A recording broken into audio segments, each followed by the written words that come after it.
Astaghfirullah. Bismillahirrahmanirrahim. Assalamualaikum warahmatullahi wabarakatuh.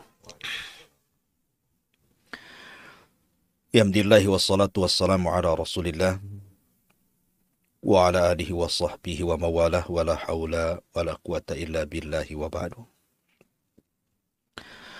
Alhamdulillah, segala puja dan puji hanya milik Allah subhanahu wa ta'ala yang telah mempertemukan kita di pagi hari ini di Kiswah TV. Salawat dan salam tak lupa kita haturkan kepada Rasul kita Muhammad sallallahu alaihi wasallam. Allahumma shalli ala Muhammad. Dan pembahasan di pagi hari ini kita akan mengambil ibrah, memetik pelajaran dari kisah perjalanan para ulama di dalam menuntut ilmu. Allah subhanahu wa ta'ala berfirman, tepatnya dalam surah At-Taubah 122, wa ma kana al-mu'minun liyanfiru kafatan falawla nafara min kulli firqatin minhum ta'ifatun liyatafaqahu fid din waliyunzira qaumahum idza raja'u ilaihim la'allahum yahdharun. Hendaklah orang-orang yang beriman apabila diperintahkan untuk berangkat jihad, tidak berangkat semuanya. Akan tetapi, ada beberapa kelompok yang mereka mengkhususkan untuk memperdalam agama dan bisa memberikan peringatan kepada kaumnya agar mereka kembali kepada kebenaran. Dari sini Nabi SAW tidak pernah memberangkatkan semua orang untuk jihad. Tetapi ada orang-orang khusus yang oleh Nabi SAW, para sahabat Nabi SAW untuk mempelajari agama, supaya mereka menjadi para duat. Misal saja seperti Abi Dzar Al-Ghifari radhiyallahu an. Banyak peperangan yang tidak terlibat di dalamnya karena dia sibuk mendakwai kabilahnya. Artinya di sini bahwa pengetahuan agama itu penting. Bahkan jihad sendiri, kalau tanpa ada pengetahuan ilmu tentang jihad, bisa saja kemudian jihad itu justru tidak karena Allah subhanahu wa ta'ala. Makanya kenapa Allah subhanahu wa ta'ala memuliakan Adam alaihi salatu wassalam dari sekian banyak para malaikat yang Allah ciptakan? Kata para ulama, karena Adam alaihi salatu wassalam dilebihkan oleh Allah dari segi pengetahuannya. Wa 'allama Adam al-asma'a kullaha. Karena Allah ajarkan kepada Adam nama-nama semuanya. Makanya Allah subhanahu wa ta'ala mengangkat siapapun derajat orang-orang yang beriman di antara kalian dan derajat orang-orang yang berilmu di antara kalian. Sebagaimana Allah katakan dalam surah Al-Mujadilah ayat 11, yarfa'illahu alladhina amanu minkum walladhina utul ilma darajat. Allah angkat orang-orang yang beriman di antara kalian dan orang-orang yang berilmu di antara kalian beberapa tingkatan. Dan itu kita bisa saksikan dalam sejarah. Abu Hurairah radhiyallahu an adalah ashabus suffah. Dan dia orang Daus Yaman, orang fakir, orang miskin. Terkadang dia beberapa hari tidak makan, hanya memakan kurma dan juga air putih saja. Akan tetapi karena Abu Hurairah radhiyallahu an bermulazamah bersama Nabi sallallahu alaihi wasallam, dia habiskan waktunya hanya untuk belajar. Ketika orang-orang Mekah sibuk dengan berniaga dan orang-orang Madinah sibuk dengan perkebunan, dia sibuk bermulazamah bersama Rasul. Makanya wajar Abu Hurairah walaupun hanya 4 tahun berjumpa dengan Rasul dan terlibat pada Ashabus Suffah, tapi siapa yang tidak kenal dengan Abu Hurairah? Hampir dalam setiap bab dalam ilmu agama yang kita anut, baik bab seputar ibadah, muamalah, hatta masalah akidah, banyak riwayat Abu Hurairah radhiyallahu an. Kalau Anda membaca kitab Taharah, di situ ada hadis an Abi Hurairah. Membaca kitab salat, ada hadis an Abi Hurairah. Baca kitab tentang masalah puasa, zakat, haji, ada hadis an Abi Hurairah. Termasuk dalam bab muamalah, termasuk juga dalam bab akidah. Karena dia adalah sahabat yang paling banyak meriwayatkan hadis Nabi SAW dan Allah angkat derajatnya. Didoakan oleh semua manusia apabila membaca hadisnya radhiyallahu anhum wa radu'an. Di zaman Amirul Mukminin Umar bin Khattab radhiyallahu an, ketika gubernur Mekah, safar menemui Amirul Mukminin di Madinah. Maka Umar bin Khattab radhiyallahu an mempertanyakan siapa yang mengurus Mekah. Maka gubernur ini mengatakan, wakilku. Kemudian Umar bin Khattab mengatakan, siapa wakilmu? Saya tidak kenal. Maka dia mengatakan, Ibnu Abza. Kata Umar bin Khattab, siapa Ibnu Abza itu? Maka dia mengatakan, dia dulu mantan budakku. Kemudian aku merdekakan dan sekarang menjadi wakilku di Mekah sana. Kata Umar bin Khattab, kenapa tidak mencari orang merdeka? Kenapa pula mantan budak? Maka wali Mekah mengatakan, bi annahu alimun bi kitabillah wa alimun bi faraidillah. Karena Ibnu Abza, wahai Amirul Mukminin, dia pakar Quran dan dia alim tentang faraid dan dia sangat adil apabila memutuskan sebuah perkara. Ketika mendengar hal itu, Umar pun takjub dan mengatakan, subhanallah, shadaqa Rasulullah sallallahu alaihi wasallam. Telah benar ucapan Nabi sallallahu alaihi wasallam, innallaha yarfa'u bihadzal kitaba aqwaman wa yadha'al akharin. Sungguh Allah telah mengangkat sebagian kaum dengan Al-Quran dan Allah pula merendahkan sebagiannya. Ma'asyiral muslimin yang dimuliakan Allah Azza wa Jalla, lihat mantan budak karena dia pakar Quran dijadikan wakil gubernur. Begitulah bukti Allah mengangkat. Karena barometer di zaman itu, orang yang dijadikan atau ditunjuk sebagai pemimpin adalah karena pakar mereka dalam agama. Seperti contohnya Nabi SAW ketika mengutus Sariyah, sebuah pasukan yang tidak dipimpin Nabi SAW, maka Rasul terkadang bertanya kepada mereka, kam hafidtum min kitabillah. Berapa banyak Al-Quran yang kalian hafal? Rasul tidak mempertanyakan soal ketangkasan perang, soal ketangkasan berkuda, sudah berapa kali berjihad, sudah berapa kali membunuh, dan begitu seterusnya. Tapi Rasul bertanya soal kemahiran seseorang dalam Al-Quran. Maka yang satu mengatakan sekian juz, yang satu mengatakan sekian ayat, yang satu mengatakan sekian surat. Maka Nabi SAW ketika melihat ada sahabat yang lebih banyak hafalan Al-Quran dibandingkan sahabat yang lainnya, maka Rasul mengatakan, idzan anta imamuhum. Kalau begitu engkau yang menjadi pemimpin mereka. Lihat, Nabi SAW menjadikan pemimpin itu karena agama dulu, ilmunya, karena kepakarannya dalam Al-Quran. Bukan masalah ketangkasan dalam perang, itu juga perlu. Menunjukkan bahwa Nabi SAW sangat mengagungkan, menghargai orang yang berilmu. Ya, karena Allah mengagungkan, maka Rasul pun mengagungkan. Dan siapapun yang mengagungkan ilmu, maka Allah dan Rasulnya akan memuliakannya. Ma'asyiral muslimin, para pemirsa Kiswah TV yang dimuliakan Allah Azza wa Jalla. Makanya Nabi SAW tidak pernah diperintahkan Allah. Tidak pernah diperintahkan Allah Azza wa Jalla untuk meminta tambahan kecuali dalam ilmu. Allah berfirman dalam surah Taha, wa qul rabbi zidni ilma. Katakan ya Muhammad, Rabbi, wahai Rabbku, zidni, tambahkan kepadaku ilmu, pengetahuan.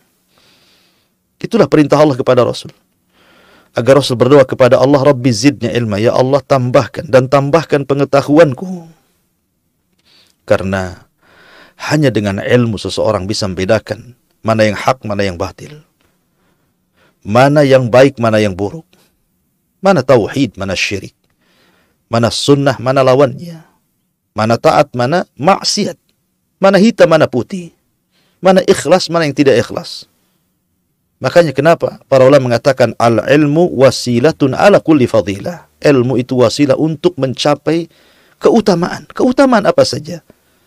Keutamaan dunia, keutamaan akhirat, atau mungkin kedua-duanya. Karena kalau Anda ingin dunia, ada ilmunya. Kalau Anda ingin akhirat, juga ada ilmunya. Kalau Anda ingin kedua-duanya juga, ada ilmunya. Jadi berkisar di pengetahuan. Ma'asyiral muslimin yang dimuliakan Allah Azza wa Jalla. Bahkan saking mulianya ilmu, Nabi SAW sampai mengatakan, wa inna fadlal alim alal abid ka fadlil qamari lailata badri tamami ala sairil kawakib. Perbedaan orang alim, orang yang menuntut ilmu, menimba pengetahuan, dengan orang yang ahli ibadah, orang yang rajin qiyamul lail, puasa, dan begitu seterusnya, maka seperti keutamaan bulan purnama di antara sekian bintang. Bintang boleh banyak, ribuan bahkan jutaan bintang di langit, tapi tidak bisa menerangi bumi. Tapi satu bulan ketika purnama itu bisa cahayanya menerangi bumi. Maknanya orang alim itu satu saja itu bisa menerangi manusia banyak. Tapi kalau ahli ibadah, mereka hanya menerangi diri mereka sendiri, tapi tidak bisa menerangi orang lain. Makanya kenapa Rasul mengatakan seperti itu? Bahkan tidak ada jalan yang memudahkan seseorang untuk masuk surga melebihi ilmu. Tidak ada satupun jalan yang memudahkan pelakunya untuk masuk surga melebihi ilmu. Kata Nabi SAW, man salaka tariqan yaltamisu fihi ilma sahhalallahu bihi tariqan ilal jannah.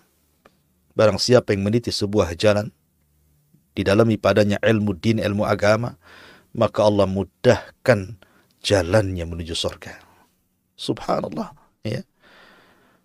Manusia itu kan cita-citanya hanya ingin masuk surga. Apalagi? Ya, tidak ada lebih daripada itu.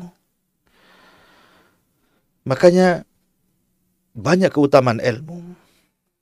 Karena ilmu sendiri adalah warisan para nabi. Nabi yang mengatakan, wa innal anbiya lam yuwarrithu dinaran wala dirhaman, walakin warrasul ilma fa akhadha bihaddin wafir. Sesungguhnya para ulama itu, para nabi itu tidak mewariskan dinar, tidak mewariskan dirham. Yang mereka wariskan adalah ilmu. Makanya al-ulama warasatul anbiya. Yang mewarisi ilmu itu hanya para ulama. Dan ilmu itu jauh lebih hebat dibandingkan segalanya. Dibandingkan dengan harta. Karena Al-Imam Ibnul Qayyim rahimahullahu ta'ala mengatakan bahwa ilmu itu warisan para nabi. Tapi harta itu warisan para raja dan orang-orang kaya. Lebih mulia mana nabi atau orang-orang kaya? Lebih mulia mana nabi atau para nabi dengan para raja? Tentu para nabi lebih mulia dibandingkan para raja. Siapa para raja? Ilmu menjaga pemiliknya. Tapi kalau harta, kita pula yang jaga. Ilmu semakin bertambah apabila kita amalkan, kita dakwahkan. Tapi kalau harta Anda belanjakan, semakin berkurang. Bahkan ilmu bisa menjadi teman dalam kuburannya. Tapi terkadang harta terpisah dengan orang yang memilikinya. Karena apabila orang meninggal, pertama yang terpisah sebelum keluarganya adalah hartanya. baru setelah kemudian diantar ke kuburannya, baru dengan keluarganya. Karena hakikat harta itu tajmi wa tafriq. Kita ini mengumpulkan, habis itu kita tinggalkan. Menjadi rebutan ahli warisnya. Ilmu menghukumi harta. Tapi harta tidak bisa menghukumi ilmu. Dan ilmu hanya dimiliki orang-orang yang beriman. Tapi harta ini bersyarikat semuanya. Orang kaya, kafir juga punya harta. Orang kaya mukmin juga punya harta. Fir'aun juga kaya, Namrud juga kaya. Harta itu bersyarikat. Tapi ilmu tidak mungkin didapat kecuali orang yang beriman. Kemudian juga para raja butuh dengan ilmu. Para raja butuh dengan ilmu. Tetapi sahibul mal, pemilik harta itu terkadang, ataupun orang-orang yang berilmu, terkadang mereka berhajat kepada harta, terkadang tidak. Intinya bahwa ilmu itu jauh dibandingkan kenikmatan dunia. Makanya wajar kalau seandainya banyak keutamaan ilmu. Ilmu adalah cahaya, ilmu adalah hidayah, dan begitu seterusnya. Yang ingin saya jelaskan di pagi hari ini, kita akan memetik sebuah ibrah dan pelajaran dari rihlahnya para ulama. Bagaimana ulama salaf dulu itu untuk mendapatkan sebuah ilmu, mereka harus safar ke sana kemari. Dan hasilnya berkah karena karya-karya mereka kita bisa nikmati hari ini. Karena kegigihan mereka, keletihan mereka, kesungguhan mereka, kelelahan mereka menjadikan berkah apa yang mereka tuangkan dalam kitab-kitab yang mereka catat, sehingga menjadi sebuah warisan yang sangat luar biasa, terutama bagi kita orang-orang yang mungkin sudah jauh dari zaman Nabi Shallallahu Alaihi Wasallam. Dan rihlah para ulama untuk menuntut ilmu itu juga bukan budaya para ulama saja, bahkan budaya para nabi. Lihat Nabi Musa alaihi salatu wassalam. Ketika ada orang yang bertanya kepada Musa alaihi salatu wassalam, adakah orang alim melebihi dirimu wahai Musa? Manusiawi Musa. Dan sebenarnya jawabannya benar. Dia mengatakan tidak ada. Dia lupa mengucapkan insyaallah. Maka Allah subhanahu wa ta'ala menguji Musa dan mengatakan ada. Ada orang yang memiliki pengetahuan yang pengetahuan itu tidak Anda miliki. Siapa dia? Khidir. Makanya Allah subhanahu wa ta'ala memerintahkan Musa untuk rihlah, mencari Khidir. Yang tidak dijelaskan berapa hari, berapa bulan, berapa tahun. Karena memang alamatnya tidak jelas, hanya pertemuan dua lautan, dan cirinya kalau seandainya ikannya yang dibawa itu hidup kemudian loncat, disitulah Khidir berada. Kalau bukan karena Allah, kemudian usahanya Nabi Musa tentu tidak akan dipertemukan Musa dengan Khidir. Akan tetapi Allah subhanahu wa ta'ala sudah mengatur segalanya. Musa pun belajar kepada Khidir. Walaupun secara keutamaan Musa jauh lebih hebat dibandingkan Khidir. Karena Musa ini seorang nabi, seorang rasul, ulul azmi, kalimullah, nabi yang paling masyhur dari nabi-nabi Bani Israel. Sementara Khidir aja diperselisihkan kenabiannya, apakah dia nabi atau bukan. Tetapi begitulah belajar. Bukan hanya mengambil ilmu dari orang yang di atas kita, tapi terkadang juga mengambil ilmu dari orang yang di bawah kita atau setara dengan kita. Itulah ilmu, tanpa membeda-bedakan. Karena ilmu itu memuliakan pemiliknya. Ketika Amirul Mukminin di zaman Imam Abi Dawud meminta kepada Abi Dawud rahimahullahu ta'ala untuk membuatkan majlis khusus bagi keluarganya di Basrah, Abi Dawud menolak dan mengatakan bahwa baik Anda orang kaya ataupun orang miskin, baik Anda pejabat ataukah rakyat jelata, baik Anda pemimpin atau bawahan, dalam ilmu semua sama. Kalau Anda ingin hadir di majelis ilmu, hadirlah bersama orang-orang umum.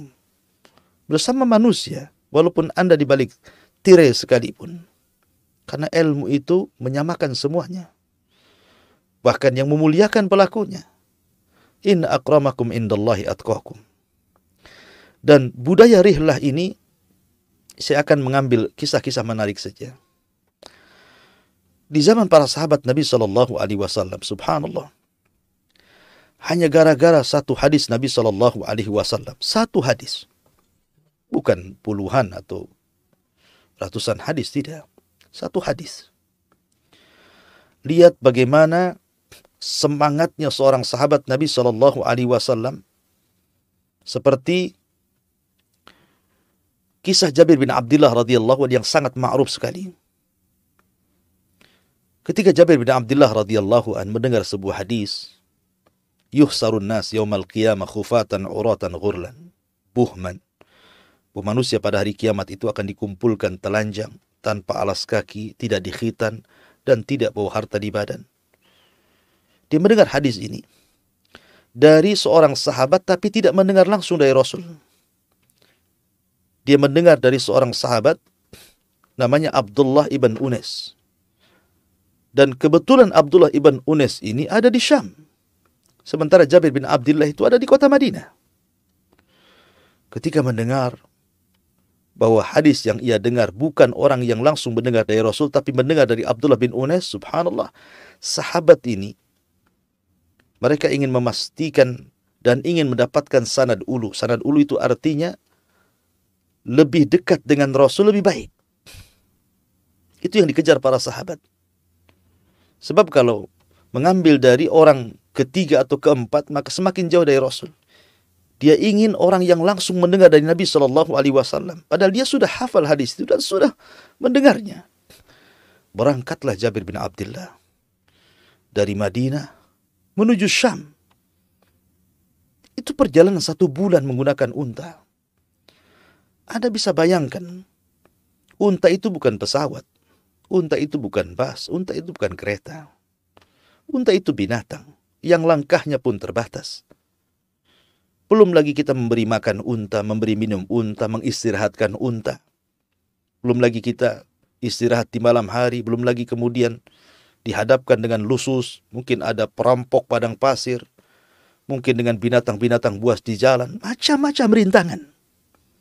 Tetapi Jabir bin Abdullah radhiyallahu an, demi satu hadis yang ia dengar, ingin mendengar dari orang yang langsung mendengar dari Nabi Shallallahu Alaihi Wasallam, Abdullah bin Unes. Dia beli unta, kemudian dia cukupkan perbekalannya, berangkat dari Madinah sebulan sampai ke Syam.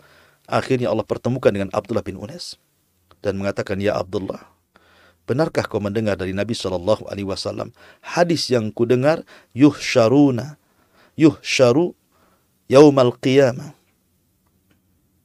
Pada hari kiamat akan dikumpulkan yuhsyarun nas yaumal qiyamah khufatan uratan ghurran buhman.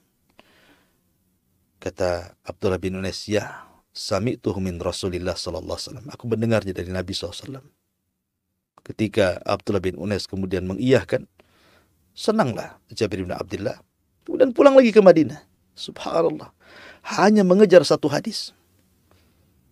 Berjalan 2 bulan, pulang pergi. Kemudian juga kisah yang lain dari Abi Ayyub Al-Ansari radhiyallahu an. Ketika dia mendengar hadis Nabi sallallahu alaihi wasallam, man satara musliman satarahullahu yaumal qiyamah. Barang siapa yang menutup aibnya seorang muslim, Allah tutup aib dia pada hari kiamat. Hadis ini dia mendengar, tetapi orang yang mendengar langsung dari Nabi sallallahu alaihi wasallam itu nun jauh di sana. Abi Ayyub itu ada di kota Madinah. Sementara yang mendengar Uqbah bin Amir dari Rasulullah SAW itu ada di Mesir. Maka Abi Ayyub Al-Ansari berangkat dari Madinah menuju Mesir, hanya tujuannya satu hadis yang didengar oleh Uqbah bin Amir dari Nabi SAW. Nabi SAW bersabda, man satara musliman satarahullahu yaumal qiyamah. Siapa yang menutup aib seorang muslim, Allah tutup aibnya pada hari kiamat. Satu hadis berjalan dari Madinah ke Mesir. Subhanallah. Luar biasa. Bahkan yang sangat menakjubkan dari kisah thalabul ilmi para ulama itu adalah kisah Zaid ibn Hubbab. Zaid ibn Hubbab ini seorang hafid, seorang alim, hufad dunia, muhaddisin. Bukan ulama biasa. Mungkin bahasa kitanya bukan orang kaleng-kaleng. Ya. Ulama, betul ulama. Seorang hafid.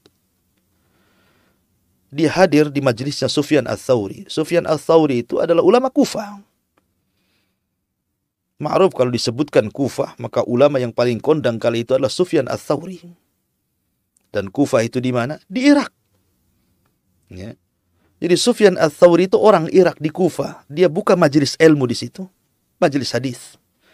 Lah Zaid ibn Hubbab ini salah satu hufad, penghafal yang luar biasa akan hadis Nabi SAW, seorang ulama, hadir di majelisnya Sufyan Ats-Tsauri. Kemudian Sufyan Ats-Tsauri ketika itu membacakan sebuah hadis. Farqu ma baina siyamina wa siyami ahlil kitab akalat as-sahur, kata Sufyan. Perbedaan puasa kita dengan puasa ahli kitab itu dimakan sahur.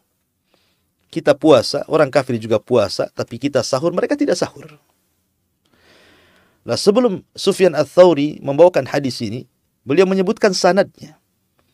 Dia mengatakan, aku mendengar dari Usama ibn Zaid. Dan Usama bin Zaid dari Musa ibn Ali atau Ulayya. Dan Musa ibn Ulayya atau ibn Ali mendengar dari bapaknya sendiri. Dan bapaknya Musa ibn Ulayya mendengar dari Abi Qais Maula Amr ibn As.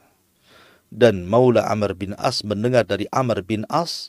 Dan Amr bin As mendengar dari Nabi SAW, kemudian menyebutkan matan hadis dan redaksinya. Ketika kemudian Zaid ibn Hubbab mau berdiri pulang dari majelisnya Sufyan, tiba-tiba salah satu murid Sufyan Ats-Tsauri, dia mengatakan, Ana khallaftu Usama hayyan bil Madinah. Saya pernah berjumpa dengan Usama bin Zaid. Dia masih hidup di kota Madinah. Mendengar hal itu kagetlah Zaid ibn Hubbab itu. Betul dia masih hidup katanya. Kata orang ini, ya. Hayyan bil Madinah. Dia masih hidup di kota Madinah. Lihat bagaimana himmah semangatnya orang dulu. Sekali lagi mereka mengejar sanad dulu. Sanad yang lebih dekat dengan Nabi. Walaupun dia mendengar hadis itu dari Sufyan, dia ingin mendengar langsung dari gurunya. Usama bin Zaid. Ketika mendengar bahwa dia masih hidup di Madinah. Subhanallah, Irak, Kufah itu, ke Madinah itu jauh. Ya. Jauh sekali, harus melewati padang pasir, gurun Sahara, kering kelontang, panas yang luar biasa, angin, dingin, cuaca ekstrim gitu ya. Berbulan-bulan itu dari Irak ke Madinah itu berjalan. Dengan untanya. Yang saya katakan tadi, unta pun tidak berjalan terus. Kadang harus istirahat, dikasih makan, dikasih minum. Kemudian dia pun harus beristirahat. Harus tidur, makan, minum, begitu seterusnya. Belum lagi dihadapkan dengan binatang-binatang buas, belum lagi para perampok. Tetapi bagi mereka, perjalanan ini adalah perjalanan mulia. Mereka tidak peduli dengan rintangan di jalan. Zaid ibn Hubbab pun menyiapkan perbekalan, kemudian diberangkat dari Kufah, Irak menuju Madinah. Ingin berjumpa langsung dengan siapa? Dengan gurunya Sufyan Ats-Tsauri, Usamah ibn Zaid. Sampai di kota Madinah. Dia berjumpa dengan Usamah bin Zaid, mengatakan, ya Usamah, apakah engkau mendengar dari Musa ibn Ulayya? Dan Musa ibn Ulayya mendengar dari bapaknya. Bapaknya mendengar dari Abil Qais Maula Amr, dan Maula Amr mendengar dari Amr bin As. Rasul bersabda seperti ini. Kata Usamah, ya aku mendengarnya. Dari Musa ibn Ulayya. Maka setelah dia memastikan bahwa betul-betul memang Sufyan Ats-Tsauri mendapatkan hadis dari Usama bin Zaid, dan dia sudah memastikan Usama bin Zaid bahwa betul hadis itu sahih, dia hendak berangkat pulang dari Madinah ke Kufah, Irak. Tiba-tiba ada orang yang hadir di majelisnya Usama bin Zaid mengatakan bahwa Musa ibn Ulayyah masih hidup dan ia ada di Mesir. Ketika dia mendengar bahwa Musa ibn Ulayyah masih hidup, artinya orang ketiga tuh, ya, dari Sufyan Ats-Tsauri. Langsung dia pun senang, berangkat dari Madinah menuju Mesir untuk memastikan hadis itu dari Musa ibn Ulayyah. Bayangkan ya, Madinah, Mesir. Setelah sampai di Mesir, berjumpalah dengan Musa ibn Ulayyah. Wahai Musa ibn Ulayyah, betulkah kau mendengar dari bapakmu dan bapakmu mendengar dari Abi Qais Maula Amr dan Maula Amr mendengar dari Amr bin As bahwa Rasul mengatakan farqu baina siyamina wa siyami ahlil kitab akalatas sahur? Kata Musa ibn Ulayyah, ya, aku mendengar dari bapakku, katanya. Subhanallah, makin pendek tuh dengan Nabi itu. Akhirnya dia pun pulang dari Mesir ke Kufah, Irak. Bayangkan, dari Kufah, Irak ke Madinah. Dari Madinah ke Mesir. Dari Mesir balik lagi ke Kufah. Hanya satu hadis. Itu pun sudah dia dengar. Dia hanya ingin memastikan dan ingin mendapatkan sanad yang tinggi, yang dekat dengan Nabi SAW. Itu saja. Bagi mereka ini perjalanan mulia. Dan tidak ada ruginya bagi mereka. Bayangkan perjalanan cukup jauh. Kita saja berangkat dari Batam atau ke Jakarta atau ke Medan atau ke luar negeri umpamanya. Kita perlu modal. Kita perlu uang, perlu makan, perlu biaya. Ini orang berjalan dengan kendaraan yang sederhana, kali itu hanya dengan unta saja. Berapa uang yang mereka habiskan coba? Untuk makan di jalan saja. Dari Kufah ke Madinah, dari Madinah ke Mesir, berapa uang yang mereka habiskan? Tetapi bagi mereka uang itu tidak berharga dibandingkan ilmu. Satu hadis mereka kejar. Ma'asyiral muslimin yang dimuliakan Allah Subhanahu wa taala. Bahkan yang lebih menakjubkan lagi adalah kisah yang diriwayatkan oleh Al-Khatib Al-Baghdadi rahimahullahu taala. Bahwa suatu ketika Imam Syu'bah ini ma'ruf Abu Bistam, ulama hadis, hafid dunia. Syu'bah, siapa yang tidak kenal Imam Syu'bah? Bahkan saya ketika membaca biografi Imam Syu'bah itu, Masya Allah, takjub sekali.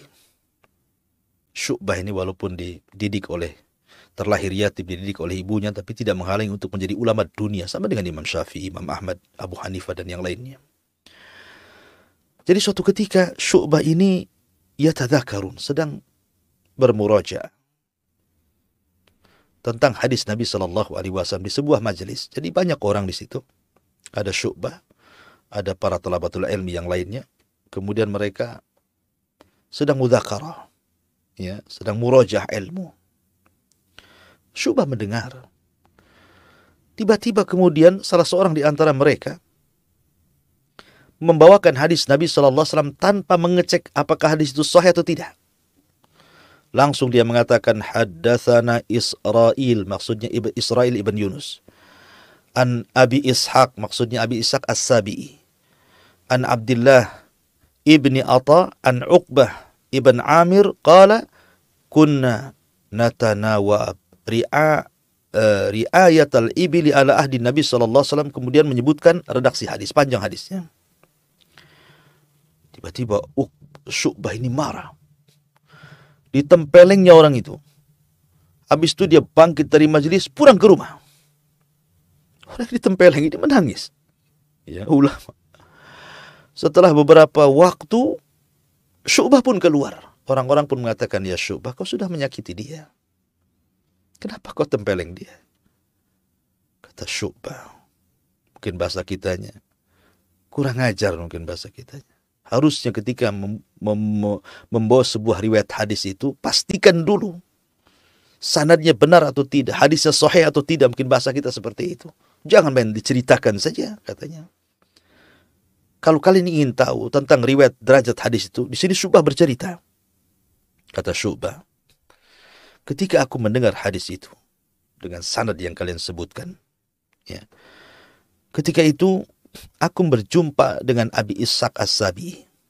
Aku bertanya, ya Aba Ishaq, apakah engkau mendengar dari Abdullah ibn Atha hadis itu? Abi Ishaq diam. Sampai akhirnya Syu'bah pun terus memaksa kepada Abi Ishaq, benarkah kau mendengar dari Abdullah ibn Atha? Katanya, hadis itu. Kan ingin bagaimanapun Syu'bah ingin betul-betul mendapatkan kepastian bahwa Abu Ishaq itu mendengar dari Abdullah ibn Atha tadi. Karena begitulah syaratnya meriwayatkan sebuah hadis. Ya. Akhirnya kemudian karena dia kurang yakin, maka dia pun menyiapkan perbekalan, berangkat dari negerinya menuju Mekah. Karena Abdullah bin Atha itu ada di Mekah. Ya. Syu'bah ini di Syam. Ya. Dari Syam ke Mekah. Bukan untuk haji. Hanya untuk memastikan sanad saja tadi. Betul nggak Abi Ishaq ini mendengar dari Abdullah ibn Atha itu? Berangkat Syu'bah ini. Dari Basrah, bayangkan ya. Dari Basrah, dari Syam menuju Mekah. Sesampainya di kota Mekah,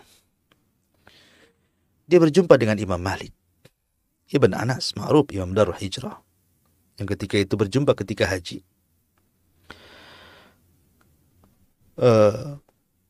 Setelah itu kemudian dikatakan bahwa Abdullah ibn Atha tahun ini tidak haji. Dia masih di kota Madinah. Berangkatlah memang akhirnya Syu'bah ini mencari Abdullah bin Atha. Menanyakan apakah betul Abdullah bin Atha ini, Abdullah ibn Atha ini betul-betul mendengar hadis itu dari seorang rawi, Sa'ad ibn Ibrahim. Ya. Lah ini ragu-ragu nih Syu'bah ini. Rupanya setelah diteliti, ditanyakan, rupanya sanadnya pun tidak jelas. Artinya hadis itu tidak sahih. Karena tidak jelas sanadnya. Padahal dia sudah jalan dari Basrah ke Mekah, dari Mekah ke Madinah gitu kan. Rupanya sia-sia. Tapi bagi Syu'bah bukan sia-sia, walaupun kemudian rupanya hadis yang ia dapat itu bukan hadis sahih. Begitulah Allah Subhanahu wa taala menjaga agama, ya kawan. Inna nahnu nazzalna dzikra wa inna lahu lahafizun. Kami yang menjaga agama ini, Quran dan sunnah ini. Ya, kami utus orang-orang yang menjaga mereka untuk memisahkan antara hadis yang sahih dan dhaif, antara hadis yang sahih dan hadis yang batil. Diutuslah orang-orang seperti Syu'bah. Mereka lah yang menjaga agama ini. Ma'asyiral muslimin yang dimuliakan Allah Azza wa Jalla. Sampai Syu'bah mengatakan, "Lau sahha li mithla hadzal hadis an Rasulillah sallallahu alaihi wasallam kana ahabbu ilayya min ahli wa mali wa minan nasi ajmain." Subhanallah, Syu'bah mengatakan, kalau seandainya hadis yang ku cari selama ini, yang ku betul-betul tanyakan sanad-sanadnya, si fulan mendengar enggak kepada si fulan, si alan mendengar enggak pada si fulan, kalau memang hadis ini sahih, demi Allah, aku lebih mencintai hadis ini dibandingkan keluargaku, hartaku, bahkan seluruh manusia yang kucintai. Sampai Syu'bah mengatakan seperti itu. Begitulah perjalanan para ulama, ikhwan. Di mana kita dengan para ulama? Di mana kita dengan mereka para ulama? Makanya bagi mereka ilmu itu sebuah kelezatan. Sebuah kelezatan yang luar biasa. Bagi mereka ilmu itu kelezatan, melebihi dunia dan kenikmatannya. Saya akan sebutkan sebuah kisah. Kisah perdebatan seorang alim muhaddithin, Al-Imam At-Tabrani, dengan Abu Bakar Al-Ji'abi. Ma'ruf, Imam Tabrani, ya, karya-karya besar.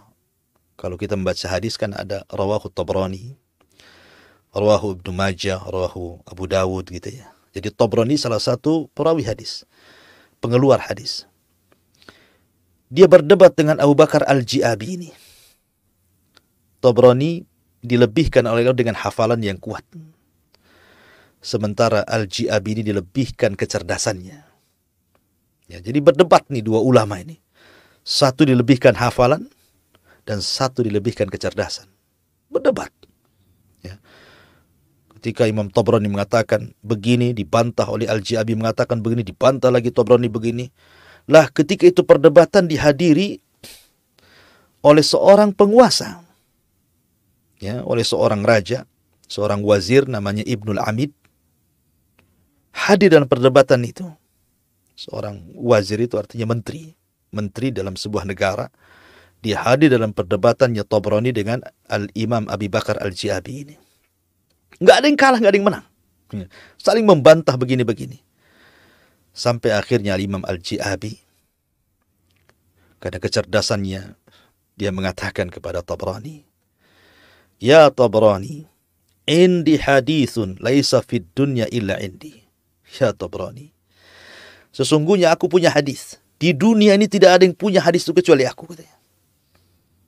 Aku punya satu riwayat hadis, di dunia tidak ada yang punya kecuali aku saja. Kata At-Tabrani, mana hadisnya? Hadis yang apa yang tidak dimiliki kecuali engkau itu? Seperti apa riwayatnya? Sebutkan sanadnya, katanya. Mulailah berkata Al-Ji'abi ini, Haddatsana Abu Khalifah, Haddatsana Sulaiman ibn Ayyub, wa haddatsa bil hadis. Kemudian Al-Ji'abi ini mulai menyebutkan sanadnya dulu sebelum sampai ke redaksi hadis matanya itu. Telah menceritakan kepada kami Abul Khalifah. Dan Abul Khalifah mengatakan telah menceritakan kepada kami Sulaiman ibn Ayyub. Dan Sulaiman ibn Ayyub telah menceritakan kepada kami fulan sampai kepada Nabi SAW. Tiba-tiba Tabrani tertawa terbahak-bahak. Tertawa lepas. Sampai-sampai orang melihat, macam mana Tabrani tiba-tiba tertawa lepas seperti itu, seolah bahagia luar biasa. Kata Al-Ji'abi, "Limadha tadhak ya Tabrani? Kenapa kau tertawa, hai Tabrani?" Kata Imam Tabrani, "Ya Ji'abi, kamu tidak tahu Sulaiman ibn Ayyub itu siapa? Sulaiman ibn Ayyub itu saya. Nama saya itu Sulaiman ibn Ayyub. Dan Abu Khalifah mengambil hadis itu dariku." Tabrani itu kan nama masyhurnya saja. Namanya itu Sulaiman ibn Ayyub. Jadi hadis itu yang dikatakan Ji'abi tidak ada di dunia yang punya hadis kecuali aku. Rupanya hadis itu riwayat daripada Tabrani. Karena Abi Khalifah mendengar dari Sulaiman ibn Ayyub. Dan Sulaiman ibn Ayyub itu adalah Imam Tabrani itu sendiri. Makanya dia tertawa lepas. Bahagia luar biasa. Lah, Al-Wazir ibn Amid ini menyaksikan akhirnya tertawa dua-duanya. Yang tadinya sudah tegang berdebat. Dia mengatakan,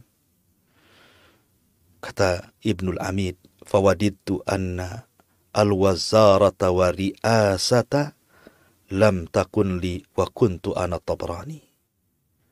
Wa farihtu misla al-farahi alladhi faraha Tabrani li ajli al-hadis."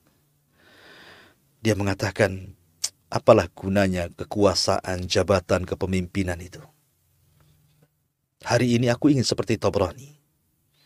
Dan aku ingin bahagia seperti bahagianya Tabrani. Bahagia karena satu hadis Nabi SAW. Karena bagi para ulama itu, hadis itu atau ilmu hadis itu sebuah kenikmatan. Makanya wajar kalau dikatakan Ibrahim ibn Adham, "Lau alimal muluk wa abnaul muluk ma nahnu fihi minas sururi wan na'im. Idan la jaladuna alaihi bisuyuf." Kalaulah mereka para raja dan anak-anak raja itu mengetahui betapa nikmatnya kita ini para ulama di atas ilmu, tentu mereka akan memecut kami dengan pedang-pedang. Karena bagaimanapun, kebahagiaan hakiki itu ada pada ilmu. Tapi harta jabatan itu kebahagiaan semu. Ya. Ma'asyiral muslimin, makanya Syekhul Islam Ibnu Taimiyah rahimahullahu ta'ala dijelaskan oleh muridnya Imam Abdul Qayyim. Jadi suatu ketika Syekhul Islam Ibnu Taimiyah ini sakit. Sakit ya. Terbaring. Tapi dia tidak lepas daripada mencatat dan membaca. Padahal lagi sakit parah itu Ibnu Taimiyah itu. Ya. Kata dokter, "Ya Syekh, inna mutala'ataka wa kalamaka fil ilmi yazidul marad." Syekh, kau kan sedang sakit. Sudahlah, jangan baca-baca buku. Kemudian, jangan terlalu banyak bicara tentang masalah ilmu. Akan menambah rasa sakitmu. Karena kau ini perlu istirahat. Perlu tidur. Ada waktu-waktunya kau membaca. Ada waktu-waktunya kau istirahat. Kemudian Ibnu Taimiyah mengatakan, "La asbir ala dhalik." Tapi saya tidak bisa sabar. Saya sudah terbiasa baca, terbiasa mutola'ah ilmu. Saya tidak bisa meninggalkan ini, kata Ibnu Taimiyah. "Wa ana uhakimuka ila ilmik. Sekarang gini saja, saya mau berdebat soal kesehatan. Ibnu Taimiyah ngajak debat dengan dokter. Dia mengatakan, dok, alaisatin nafsu idza farihat wa surrat qawiyat tabi'atu wa dafa'atil marad. Ya dok, saya mau tanya, bukankah kalau seandainya orang sakit, apabila hatinya tenang, hatinya senang, hatinya tentram, itu bisa memulihkan kesehatan, mudah untuk menjadi sebuah penyembuhan. Ya, kan itu teori Anda, wahai dok. Kalau orang sakit, senang, tenang, tidak banyak pikiran, kan lebih cepat sembuhnya. Makanya ini, kata Ibnu Taimiyah, ini teori kesehatan. Makanya kalau Anda yang diberikan musibah sakit, tidak perlu stres. Justru stres itu menambah sakit. Sudah terima saja ini takdir Allah subhanahu wa ta'ala. Ya, aktivitaslah sebagaimana biasa, sebagaimana Syaikhul Islam Ibnu Taimiyah, aktivitasnya belajar, tetap belajar dia. Ya. Kata dokter, bala, ya betul. Kalau orang sakit hatinya tenang, tentram, senang, maka akan cepat memulihkan kesehatannya. Kata Ibnu Taimiyah, fa inna nafsi tusarru bil ilmi. Makanya kenapa aku baca kitab, aku menulis, karena hanya dengan ini hatiku senang. Ya. Dengan ini hatiku senang. Aku tidak dapat kesenangan kecuali dengan begini. Ya. Maka kata dokter, dia mengatakan, hadza kharijun an ilajina. Kalau ini bukan ilmu saya. Ini keluar daripada teori kedokteran, katanya. Ya. Tapi lihat bagaimana Ibnu Taimiyah rahimahullahu ta'ala. Dia tenang, senang, tentram apabila dia bergaul dengan kitab, bergaul dengan ilmu, membaca, mutola'ah, dan begitu seterusnya. Karena bagi ulama itu ilmu kelezatan. Coba bandingkan kita dengan para ulama. Betapa manasnya kita ini menuntut ilmu. Malas untuk hadir di majelis ilmu. Malas untuk melangkahkan kaki di majelis ilmu. Malas untuk mendengarkan media-media ilmu. Justru orang nongkrong di televisi itu yang ditongkrongi sinetron, film-film. Orang-orang tertawa-tawa.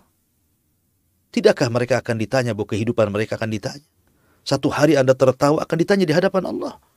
Sebagaimana satu hari menangis Anda pun akan ditanya oleh Allah Azza wa Jalla. Ya. Aina nahnu min haula? Di mana kita dengan mereka para ulama dalam ilmu itu? Padahal mereka yang saya ceritakan itu bukan orang biasa. Mereka para hafid, para hufad, ulama besar. Ulama saja serajin itu gitu, yang sudah jelas-jelas mereka ulama. Kita ini bukan ulama, bukan siapa-siapa gitu ya. Kita tolabul ilmi kecil. Sudah tolabul ilmi kecil, malas lagi, ya kan? Subhanallah. Makanya inilah diantara keajaiban para ulama yang luar biasa. Sebenarnya banyak kisah-kisah yang ingin saya ceritakan, tapi juga sekali lagi waktu yang membatasi kita. Karena juga ada sesi tanya jawab. Silakan saya kembalikan kepada moderator. Fal yatafaddal mashkura. Jazakallah khairan Ustaz atas pemaparan materi di pagi hari ini. Dan kita masuk di sesi tanya jawab. Mungkin kita bacakan pertanyaan yang telah masuk di WhatsApp Kiswa TV.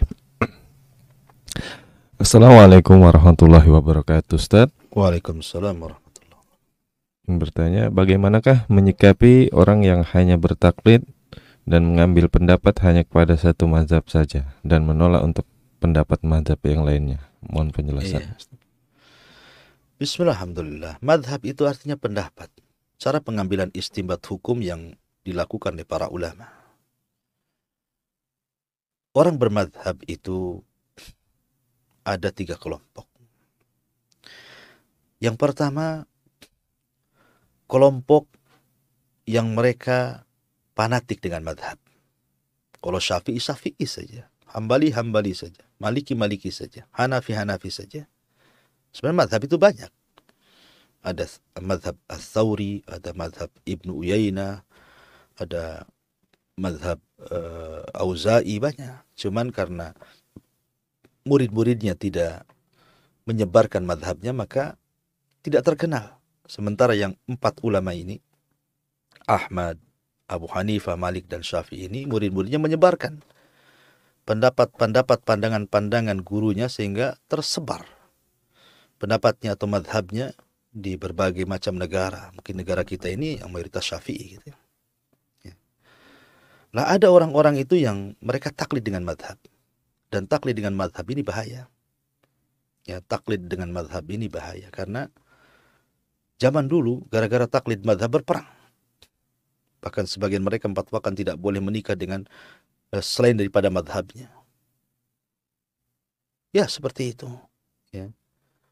Bahkan akibat daripada fanatik madhab zaman dulu, akhirnya mereka gulu kepada imam-imam madhabnya. Bahkan berani membuat hadis Nabi SAW yang itu tidak pernah disabdakan Rasul.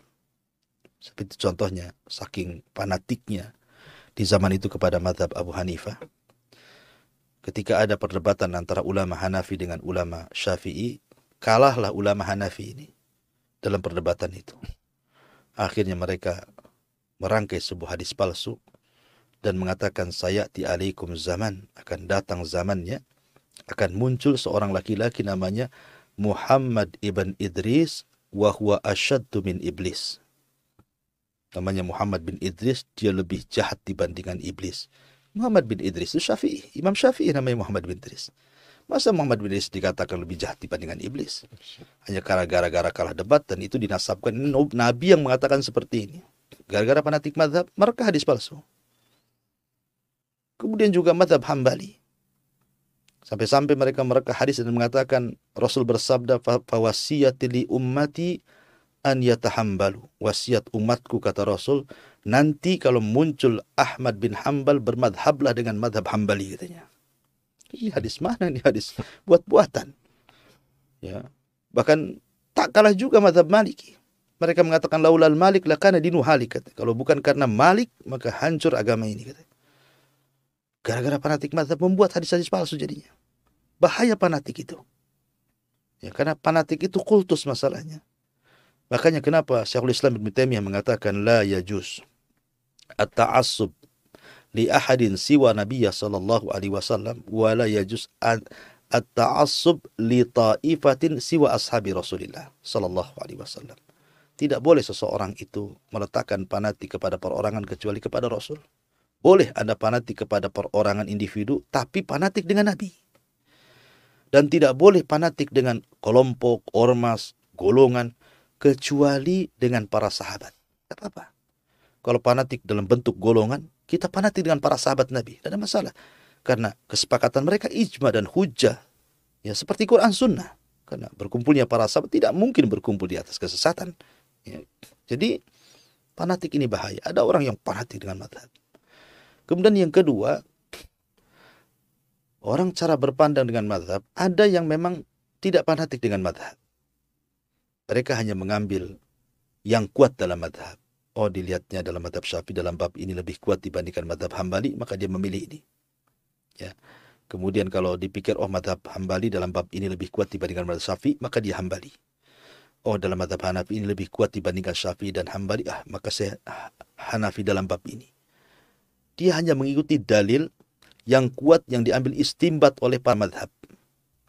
Ya, ini kelompok yang insaf, yang adil.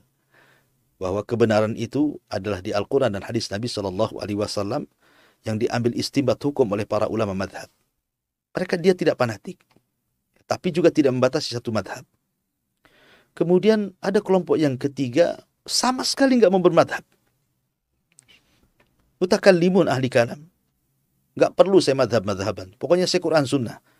Saya nggak Syafi'i, nggak Maliki, nggak Hambali. Nggak perlu saya madhab-madhaban. Karena mereka ulama.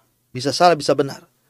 Tapi kalau Al-Quran dan hadis Nabi tidak mungkin salah, tidak mungkin salah. Semua benar. Ini pun tidak benar. Karena bagaimanapun Quran dan Sunnah tidak bisa kita pahami kecuali lewat jalur ulama. Dan Imam Syafi'i, Ahmad, Hanafi, dan begitu. Mereka para ulama. Ya kan? Kita hanya bisa memahami dari mereka.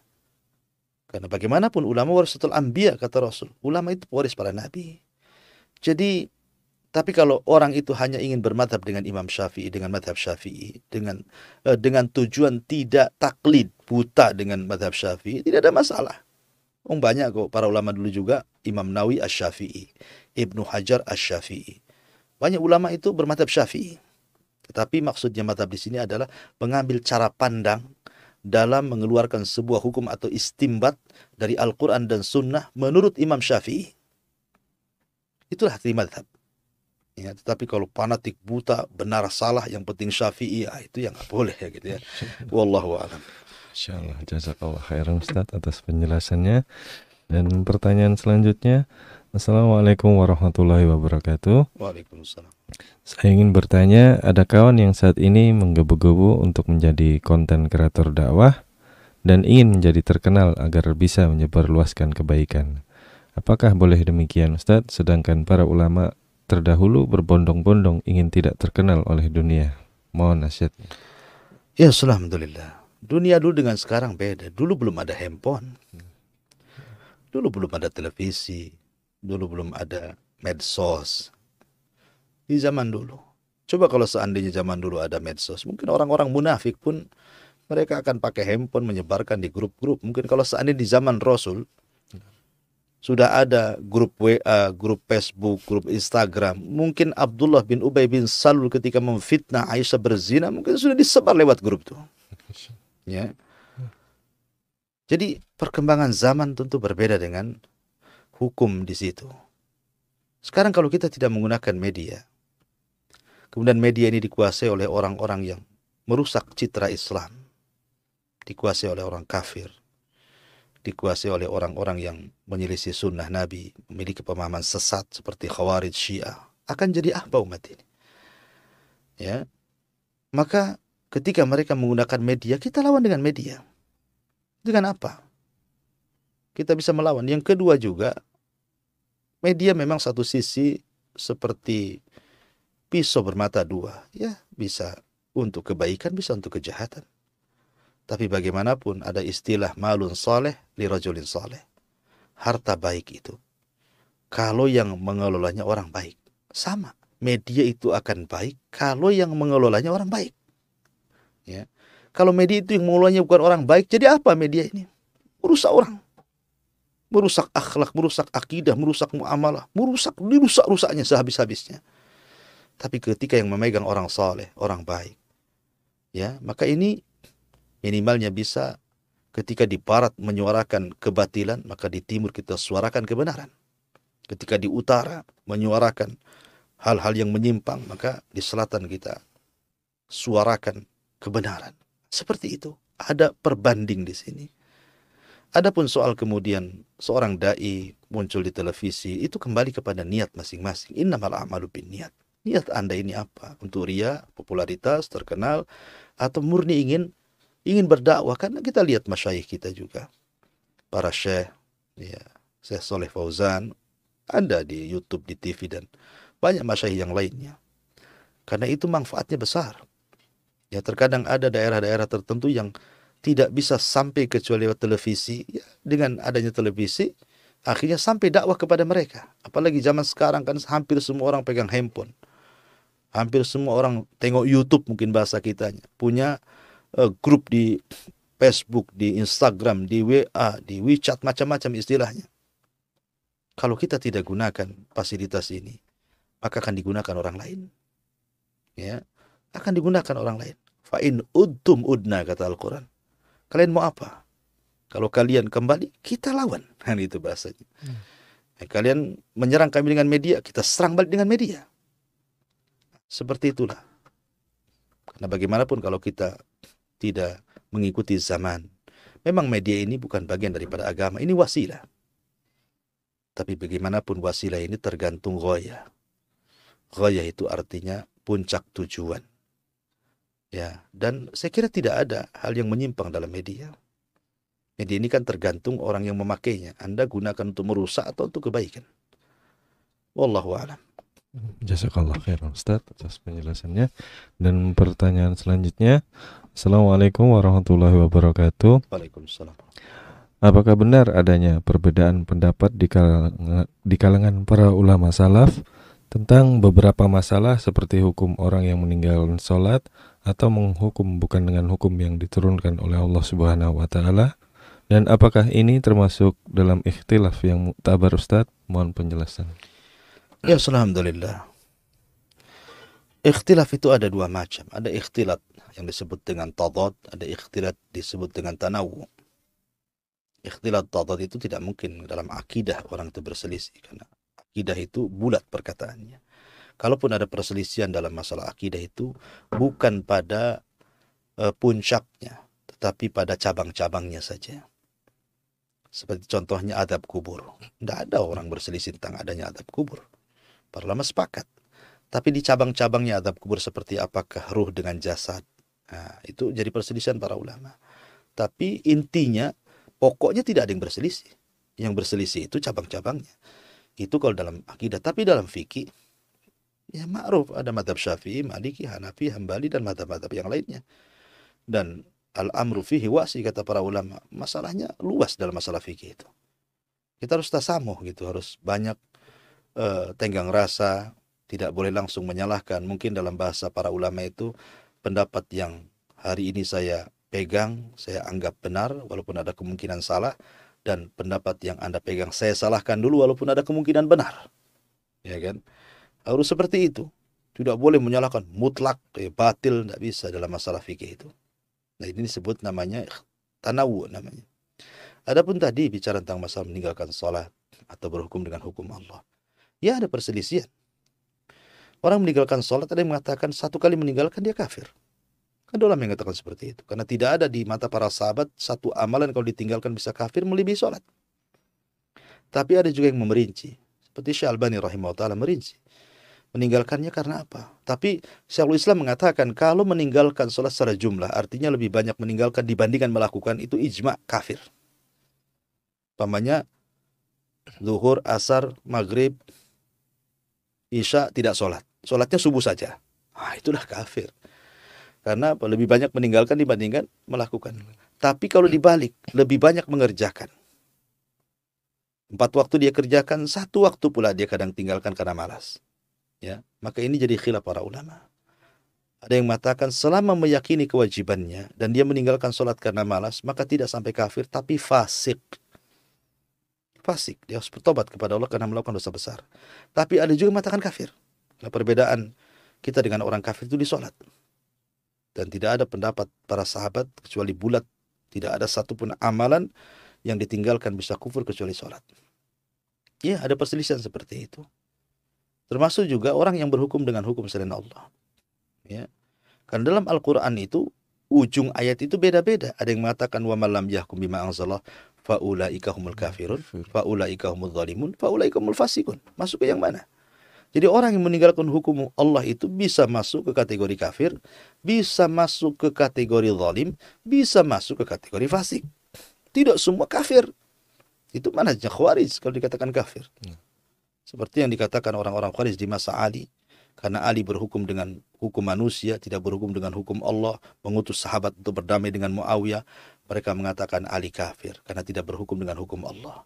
Kemudian mereka membaca, وَمَنْ لَمْ يَحْكُمْ بِمَا أَنْزَلَ اللَّهُ فَأُولَئِكَ هُمُ الْكَافِرُونَ. Siapa tidak berhukum dengan hukum Allah, dia kafir. Maka Ali kafir. Kata Ali, kalimatul haq urida bihal batil. Ya, kalimatmu benar, tapi yang kalian kehendaki itu kebatilan. Ya. Intinya ada perselisihan para ulama. Yang jelas kalau bab fikih itu ya kita saling tegang rasa saja, seperti masalah kunut. Ya memang Imam Syafi'i berbeda dengan yang lain. Ada yang mensahihkan hadis kunut seperti Imam Syafi'i. Ada yang melemahkan hadis kunut dan membid'ahkannya. Tapi tidak perlu menyalahkan. Yang tidak kunut menyalahkan yang kunut menyalahkan yang tidak kunut. Karena ini kan masalah khilaf para ulama. Beda kalau soal di pokok akidah. Ya, Khawarij berbeda dengan kita di pokok akidah, maka kita sesatkan Khawarij. Syiah, mereka berselisih dengan kita di pokok akidah. Kita menghormati sahabat, mereka pula mengkafirkan. Sesat Syiah. Kita katakan sesat. Ya, karena keluar dari ahli sunnah wal jamaah. Wallahu a'lam. Jazakallah khairan Ustaz atas penjelasannya. Dan pertanyaan terakhir Ustaz. Assalamualaikum warahmatullahi wabarakatuh. Apakah ada nasihat yang bisa Anda bagikan kepada kami, seseorang yang ingin memulai untuk mencari ilmu, dan kewajiban apakah yang pertama kali harus kami lakukan? Mohon nasihatnya. Ya, alhamdulillah. Pertama, tanamkan kecintaan kepada ilmu. Karena kalau sudah cinta, pasti dia akan suka. Tapi kalau sudah tidak suka, pasti tidak akan cinta. Ya. Jadi cintakan kita dengan ilmu itu. Berdoa kepada Allah, Rabbi zidni ilma. Ya Allah, tambahkan ilmu kepadaku. Berdoa kepada Allah. Kalau meminta tambahan dari nikmat sesuatu itu, maka pilihlah yang masalah ilmu ini. Kalau soal harta itu mengikut. Ya, harta itu mengikut. Tapi ilmu tidak bisa mengikuti harta. Harta yang mengikuti ilmu. Makanya pertama, berdoa kepada Allah, cintakan dengan ilmu. Yang kedua, ada upaya untuk belajar. Dan belajar kan tadarus. Tadarus itu artinya ada tingkatan-tingkatannya. Jangan kemudian mau belajar langsung yang gede, tidak. Ada yang tingkatan-tingkatan. Kalau memang tauhid ini mungkin ada yang kitab-kitab untuk pemula dulu. Fikih juga sama. Hadis juga sama. Ya, tafsir juga sama. Ya kan? Yang pemula-pemula dulu, baru naik nanti ke kitab yang agak tinggi, yang agak tinggi, yang agak tinggi. Ya. Kemudian juga kalau memang Anda bukan talabatul ilmi yang disiplin ilmu seperti santri di pesantren gitu ya. Anda orang awam tapi ingin belajar, ya sering-sering hadirlah di majelis ilmu. Kemudian biasakan mencatat. Apa yang dikatakan Ustadz dari faedah-faedah yang ada di kajian itu Anda catat. Catat saja. Mau penting mau nggak penting catat saja. Itu akan bermanfaat. Setiap kali Anda catat faedah dari guru Anda, satu hari atau satu majelis Anda dapat 1-2, kemudian Anda 100 kali bermajelis, kan Anda dapat faedah. Akan bertambah ilmu itu. Tidak mungkin berkurang. Dan semakin dalam kita mempelajari ilmu itu, rasanya kita makin bodoh. Masalahnya sama dengan kita menyelam dari lautan. Makin nyelam makin luas lautan itu. Nah, itulah ilmu. Karena ada dua perkara kalau dicari nggak puas. Harta dan juga ilmu. Ya. Jadi jangan tinggalkan majelis ilmu. Kalau memang tidak ada majelis ilmu, maka ada media. Anda bisa dengarkan media. Tentu harus memilah dan memilih media yang tidak merusak. Karena orang Khawarij juga punya media. Orang Syiah juga punya media. Orang-orang aliran sesat juga ada medianya. Ya. Orang-orang liberal juga punya media. Bahkan orang-orang kafir juga punya media. Jadi harus memilah-milih media. Kemudian setelah Anda tahu, oh ini media ini menyeru kepada Al-Quran dan Sunnah, ya, menyeru kepada Islam yang murni, para sahabat Nabi SAW, ya, Anda dengarkan untuk sebagai wawasan penyempurna ilmu, walaupun hakikatnya belajar itu sebenarnya hadir di majelis ilmu. Itu hakikat orang belajar. Karena faedahnya banyak, bukan hanya dapat pengetahuan saja, tetapi juga ketika kita hadir di majelis ilmu, duduknya saja di situ sudah didoakan malaikat. Ketika selesai ngaji, pulang pun diampuni dosa-dosanya. Qumu maghfuran lakum qad budilat sayyiatikumul hasanat. Berdirilah. Karena dosa-dosa kalian sudah diampuni dan keburukan kalian sudah digantikan dengan kebaikan. Luar biasa. Belum lagi dapat ilmu tuh. Majelisnya sudah berkah. Jadi jangan tinggalkan majelis ilmu. Kemudian jangan berkawan dengan orang-orang yang ahli maksiat. Tapi berkawan dengan orang-orang saleh. Berkawan dengan orang yang cinta dengan ilmu, maka akan dicintakan dengan ilmu. Berkawan dengan orang-orang yang suka bermajelis ilmu, supaya Anda juga tertarik untuk hadir di majelis ilmu. Berkawan dengan orang-orang yang hafal Quran, supaya Anda tertarik untuk menghafal Quran. Karena bagaimanapun al-mar'u ala dini khalil. Al-mar'u ala dini khalili. Falyangdur amman yukhalil. Kata Rasulullah, seseorang itu ditentukan agama kawannya. Ya, maka lihat kawannya siapa. Ya, maka penting lingkungan juga penting.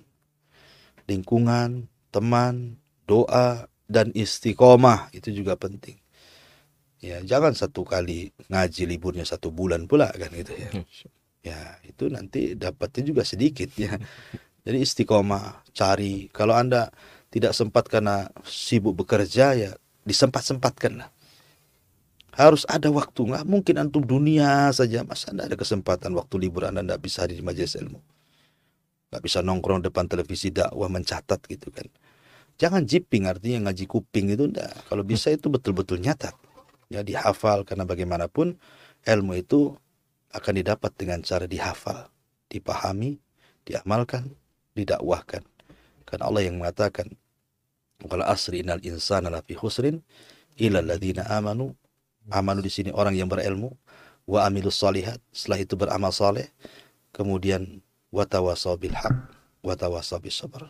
Sampaikan kepada manusia dakwah, berikan nasihat kepada kebenaran, kemudian bersabar istiqomah, sabar ketika menuntut ilmu, sabar ketika mengamalkan ilmu, dan sabar ketika berdakwah kepada manusia. Wallahu a'lam bishawab. Jazakallah.